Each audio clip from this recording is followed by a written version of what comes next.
Hello, my name is Rhino G, and I'll be submitting for GDQx Risk of Rain 2 Celestial Ending.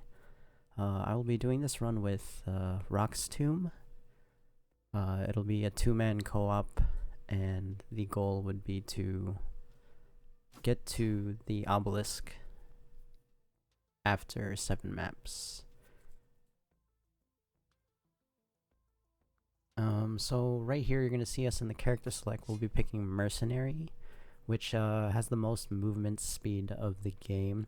We'll be putting the difficulty on Drizzle because it'll make the run faster. And so once we start here, we would be looking for a teleporter for the most part. And so we seem to have gotten like the good map starting off here, and when I used one of my skills I ended up interacting with him, which slowed me down and got him ahead. So he's going to be reaching the teleporter around a good time, 18 seconds, sorry. So Battle Queen would be the first boss, and generally it'll be pretty easy. As soon as you kill the boss, you just wait for the teleporter to load up, and then we can move on to the next area. And that's pretty much how the run will be throughout the whole game. The only difference in this recent update for Risk of Rain 2, there will be a new map that shows up in this video. So we just try to kill this boss as fast as we can. Honestly, killing it as fast as you can, it doesn't really matter, because it doesn't make the teleporter go any faster. But when you kill the boss faster, right there we got whips as items, so it's good movement speed. Will help us get to the teleporter faster in the next map, and that's mostly what we hope for on item drops. And the other way we get items is from chests, so you see me looking around here for some chests. For more items, the more items we get, the better. Usually we just want the movement speed items, but for the sake of safety in the runs, we might have to grind a little bit for items and such, so that we don't die to certain bosses or bosses that make it sort of difficult, which we will see later on in this run.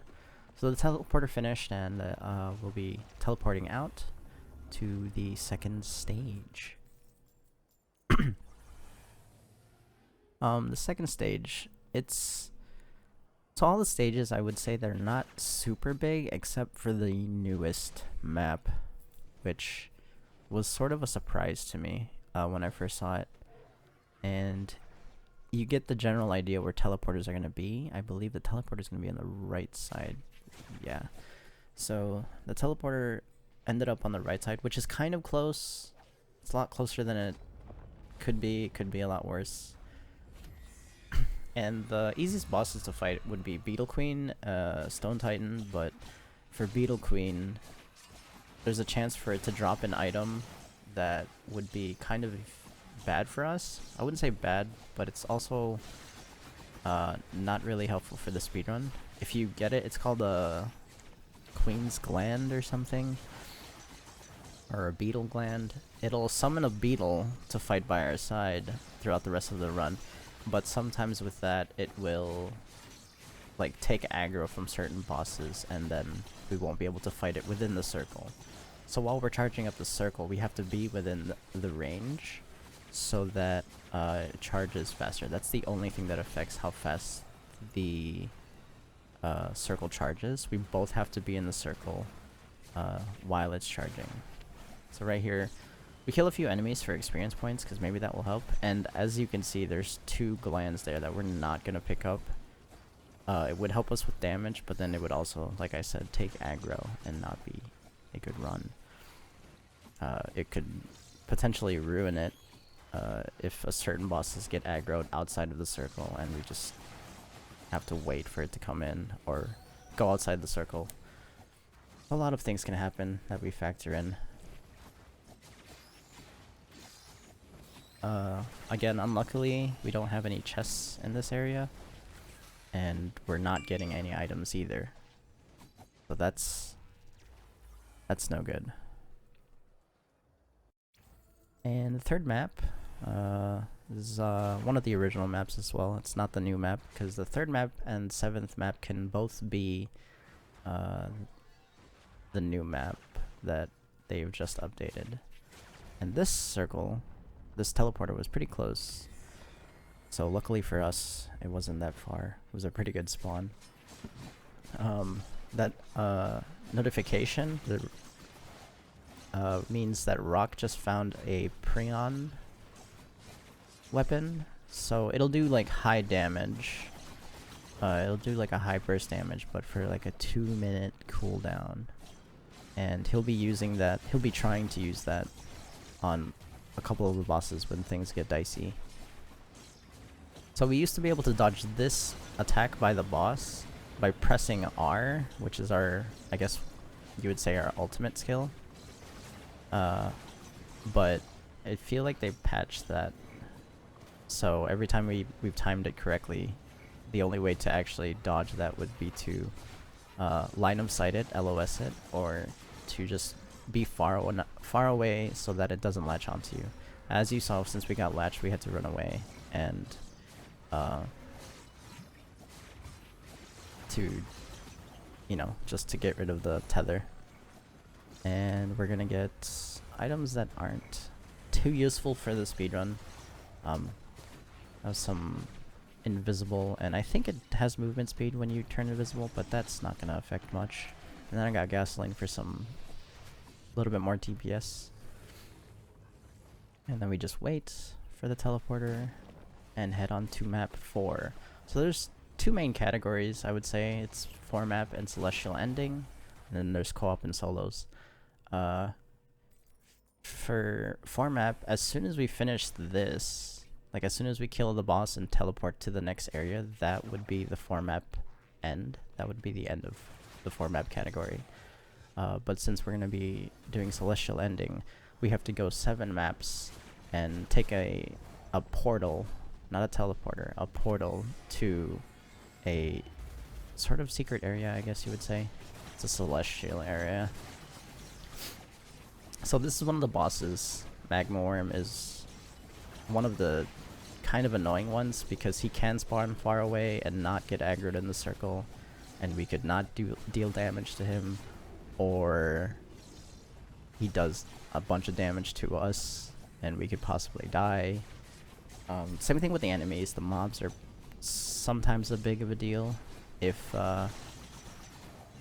you see a flaming like lizard that we killed at the beginning of the round, that would be kind of something to worry about, since the burn damage does quite a bit and will definitely kill you really quickly. And my health is dangerously low. Just being aggressive and trying to kill the boss as fast as I can, not worrying about my health at all. But yeah, if you don't get rid of some of the mobs, it can get pretty dangerous. As you can see, I'm pretty risky here, but for a marathon, I'd probably be more safe running around, hiding. Right here, I'm going to see more whips, so that's going to be 3 whips, which is a decent speed, but the only downside to it is that I can't use my skills. If I use my skills, I lose. If I lose my skills or take damage, I lose my speed for the moment. And usually we'd get a achievement called Deja Vu here, because we're back at the very first map that we were just at. So as you can see, I fall to the floor, trying to get to the farther part. It doesn't exactly kill you, but it teleports you up, and sometimes that can be used for, let's say, a faster route, faster movement, I would say, to getting to the teleporter. And yeah, that would only happen sometimes, and it only happens on the first map, where the positioning is where you can use that. So we got an easy boss here, again, Beetle Queen, but again, another chance for a bad spawn of items, bad items to get.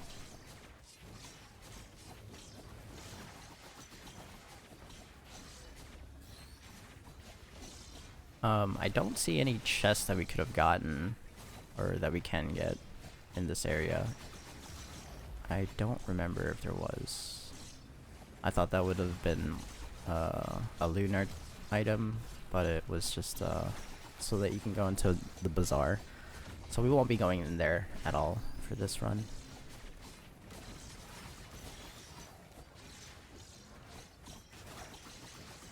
So it's a pretty flashy ninja kind of feel with this character.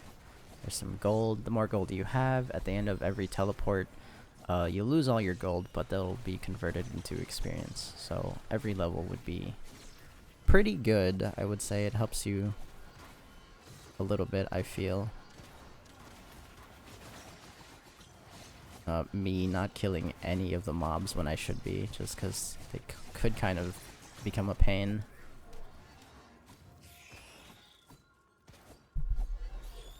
So we're almost coming to the end of that. Teleporting out. So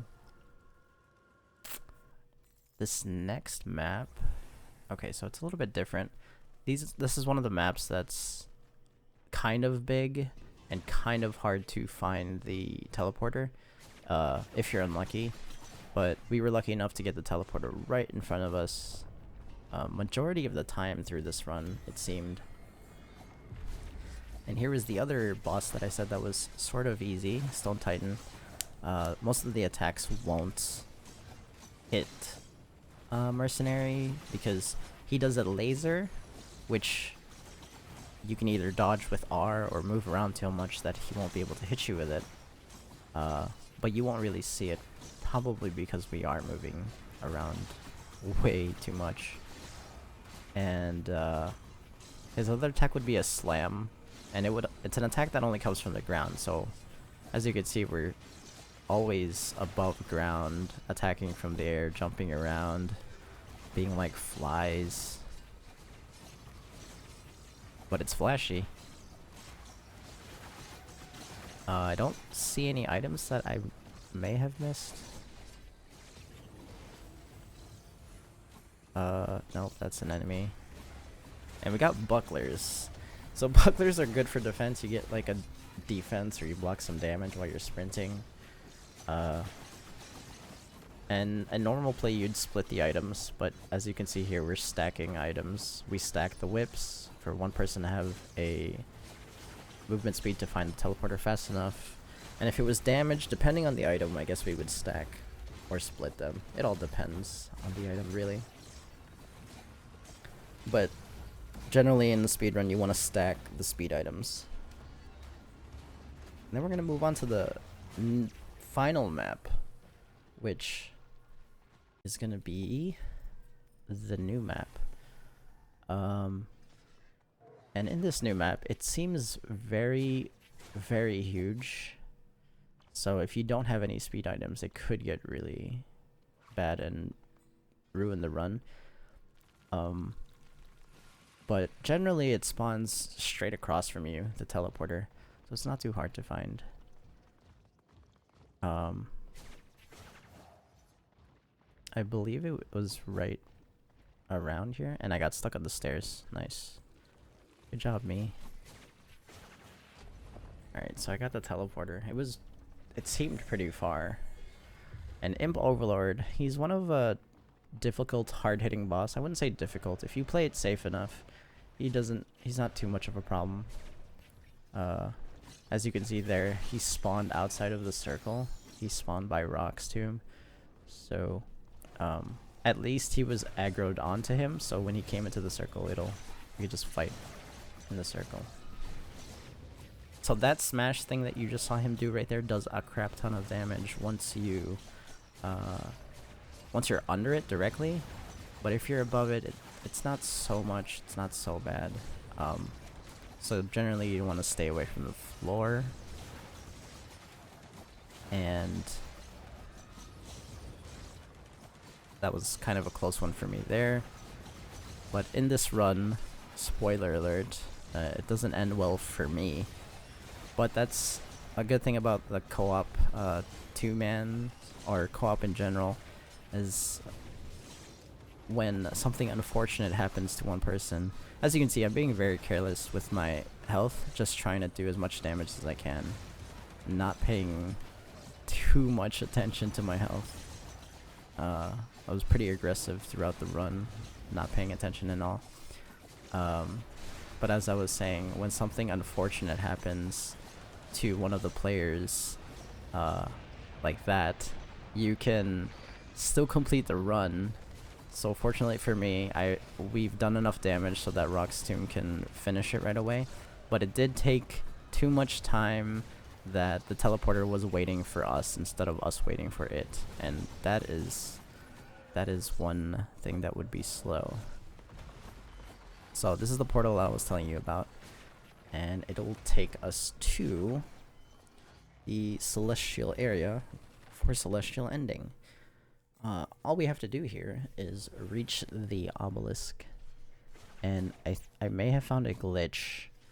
I don't know if it's a glitch or intentional, but if you do fall into the darkness, you don't get teleported back up. Previously in the patch before, you would get teleported back to the start, and I don't know if that's intentional, but